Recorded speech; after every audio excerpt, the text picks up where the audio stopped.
we left the ghost town of Karanak and continued to another remarkable stop, the sacred Zoroastrian site of Chak Chak.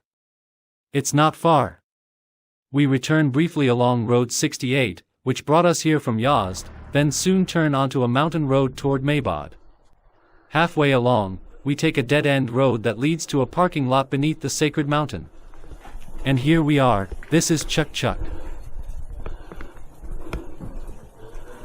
The parking area is at about 1,600 meters above sea level. Don't rush, pause occasionally and look back into the valley you came through. Above you rises a mountain over 2,700 meters high, though you won't reach its summit. Instead, prepare for a climb of 360 steps up to around 1,700 meters. Along the way, you can reflect on why the Zoroastrians chose this very place for their sanctuary. ای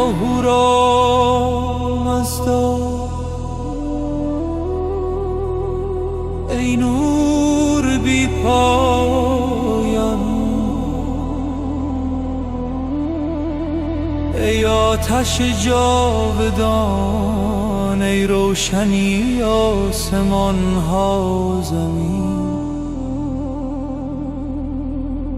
Chak Chak is one of the most important Zoroastrian pilgrimage sites in Iran.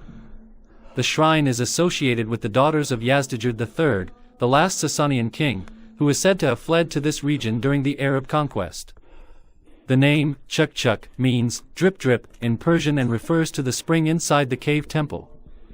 It is the holiest mountain shrine of Zoroastrianism and attracts thousands of pilgrims each year in June. After King Yazdegerd died, all his children fled Yazd. One of his daughters, Nikbanu, hid in a mountain about 43 kilometers from the city. She began to cry and pray to Ahura Mazda for protection. Suddenly, a crack opened in the rock, and she disappeared inside forever. Today, this place is known as Chak Chak Shrine. The sacred fire of the Zoroastrians burns here, and the gentle sound of water dripping from the rocks is said to represent Nikbanu's tears and the divine light that saved her.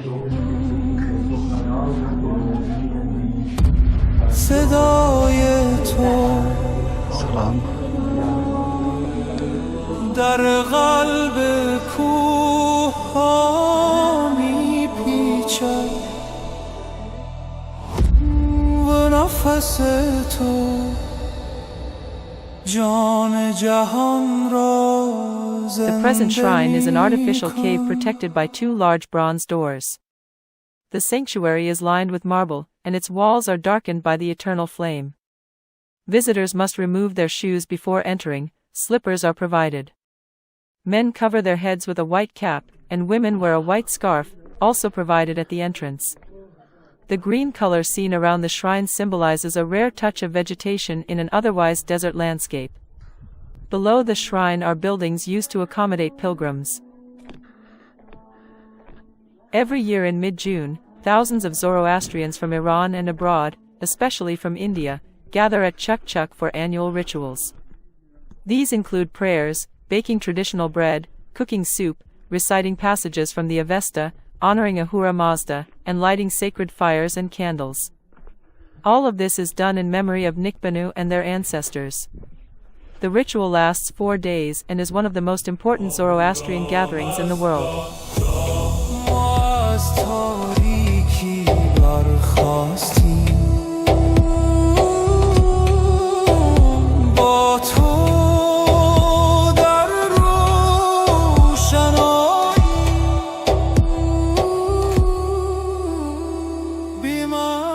We said goodbye to Chak Chak and continued to the town of Meybod.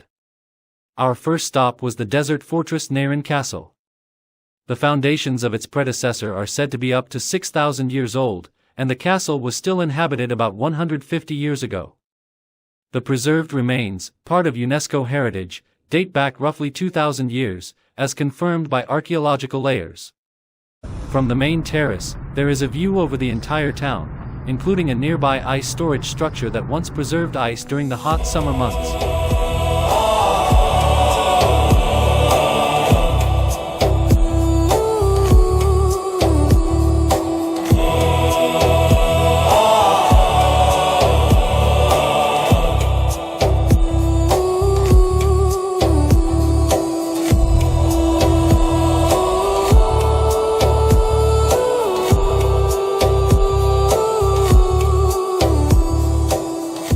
Mudbrick Ice House of Meybod is an ancient ice house built around 400 BCE.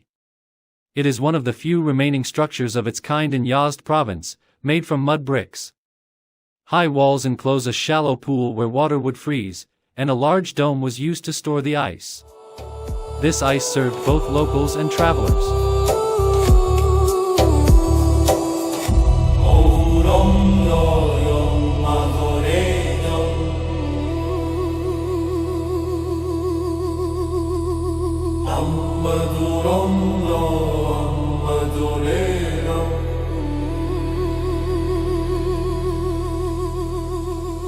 Nearby stands a traditional caravanserai, an inn for merchants, which, together with a former post office, has been restored. Visitors can now explore rooms once used by traders, as well as loading areas connected to a central well. The Meybod Pigeon Tower, although no longer in use, can still be visited, allowing you to explore its ingenious interior and even climb a narrow staircase up to its circular roof.